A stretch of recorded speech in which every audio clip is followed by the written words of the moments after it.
Hello ভাইয়া, আপনার বাবার নাম কি? জি, আমার নানার নাম শেখ জলিলুর রহমান। হ্যাঁ, তা তো আমরা জানি, কিন্তু আপনার বাবার নাম কি? হ্যাঁ, আমার নানার নাম শেখ জলিলুর রহমান। আচ্ছা ভাইয়া, আপনার কি বাবা নেই? না, নেই। তিনি আমাদেরকে ছোট রেখেই উপরে চলে গেছেন। তারপরেও তো তার একটা পরিস্থিতি আছে, এই প্রজন্ম তার পরিস্থিতি জানতে চায়। হ্যাঁ, অবশ্যই।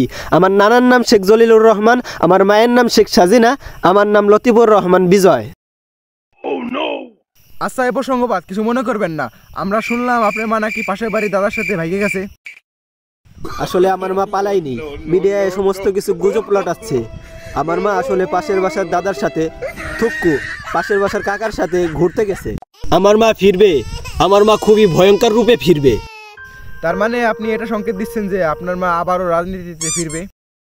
হ্যাঁ, অবশ্যই ফিরবে। কিন্তু আপনি তো বলেছিলেন যে আপনার মা আর কোনোদিনও রাজনীতিতে ফিরবে না। আসলে তখন আমি নেশাগ্রস্ত ছিলাম। কি বলতে গেলে যে কি বলে ফেলছি। আপনার কথা শুনে মনে হচ্ছে আপনি এখনো নেশাগ্রস্ত আছেন। আপনি আসলে ভুল বলতেছেন। আমি সকালে একটু খেয়েছিলাম, এখন কোনো নেশা টেশা নেই। আচ্ছা, আপনি ঠিক করে বলুন তো, রাজনীতি কে করবে, আপনি নাকি আপনার মা? আমার মা রাজনীতি করবে কেন? আমি রাজনীতি করব, আমার রক্তে রাজনীতি।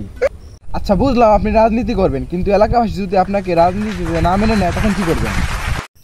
এলাকাবাসী তো আমার মাকেও রাজনীতিতে মেনে নেয় নাই, তাই বলে কি আমার মা রাজনীতি ছেড়ে দিয়েছে? আমার মা অতীতেও রাজনীতি করছে, এখনও রাজনীতি করে, ভবিষ্যতেও রাজনীতি করবে। হ্যাঁ, বুঝলাম। তাহলে আপনার পরিচয়টা কি, আপনি এখন কি করেন? আসলে আমি হলাম একজন সায়েন্টিস্ট, আমার মায়ের মতো। তাহলে আপনার আর আপনার মায়ের আবিষ্কারটা কি একটু বলেন তো? আসলে আমার আবিষ্কারটা হলো গুগল। যেমন গুগলটা আমি আবিষ্কার করতে চেয়েছিলাম, কিন্তু ওই গুগলটা আমার আগে একজন আবিষ্কার করে ফেলেছে। এখানে আমার কোনো দোষ নাই, সে আমার থেকে একটু আগে আছে, এই কারণে সে আমার আগে আবিষ্কার করে ফেলেছে। ফেসবুক, এই ফেসবুকটা আমি আবিষ্কার করতে চাইছিলাম, কিন্তু মার্ক জুকারবার্গ আমার আগে আবিষ্কার করে ফেলেছে। এই জায়গায় আমার কোনো দোষ নেই। আর আমার মায়ের আবিষ্কার দেখেন না, রূপপুর বিদ্যুৎ কেন্দ্র থেকে কত হাজার হাজার কোটি টাকা মাইরে দিছে। এটাই হলো আমার মায়ের আবিষ্কার। আমার মায়ের আরেকটা বিশাল আবিষ্কার আছে, সেটা হলো একটা বিশাল উৎপাত আবিষ্কার করছে আমার মা। আচ্ছা, বুঝলাম আপনি সবার থেকে পিছিয়ে আসেন, আর পিছিয়ে থাকাটাই স্বাভাবিক, কারণ আপনাকে দেখলে বোঝা যায় আপনি অল টাইম নেশাগ্রস্ত থাকেন। আর একটা জিনিস ভালো বুঝি নেই, সেটা হচ্ছে যে আপনি যে বললেন আপনার মায়ের উৎপাতের খনি, এই উৎপাতের খনিটা কি একটু বুঝায় বলেন?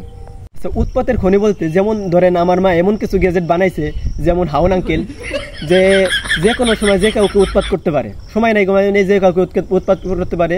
যেমন ধরেন ডিজে পলক, সে যে কোনো সময় আমাদের নেট নিয়ে সিনেমা করতে পারে। তারপরে তাওরা কাদের, যে আমাদের মায়ের নিয়ে উৎপাত করতে পারে। এমন আরও নানান গ্যাজেট আমার মা বানাইছে। আমার মা এমন এত বড় সায়েন্টিস্ট। তো দর্শক, আমরা লতিফুর রহমান বিজয় থেকে তো জানতে পারলাম তার মায়ের এই দেশে অনেক উৎপাতের খনি আছে, এবং তিনি আর তার মা আবার ওই দেশে রাজনীতিতে ব্যাক করতেছেন, কারণ তার মায়ের অনেক আরো গ্যাজেট বানানো বাকি আছে। আপনারা যদি গ্যাজেট সম্পর্কে সবকিছু জানতে চান তাহলে আপনারা আমাদের সাথেই থাকুন। আর আজকের মতো এখানে বিদায় নিচ্ছি। আল্লাহ হাফেজ।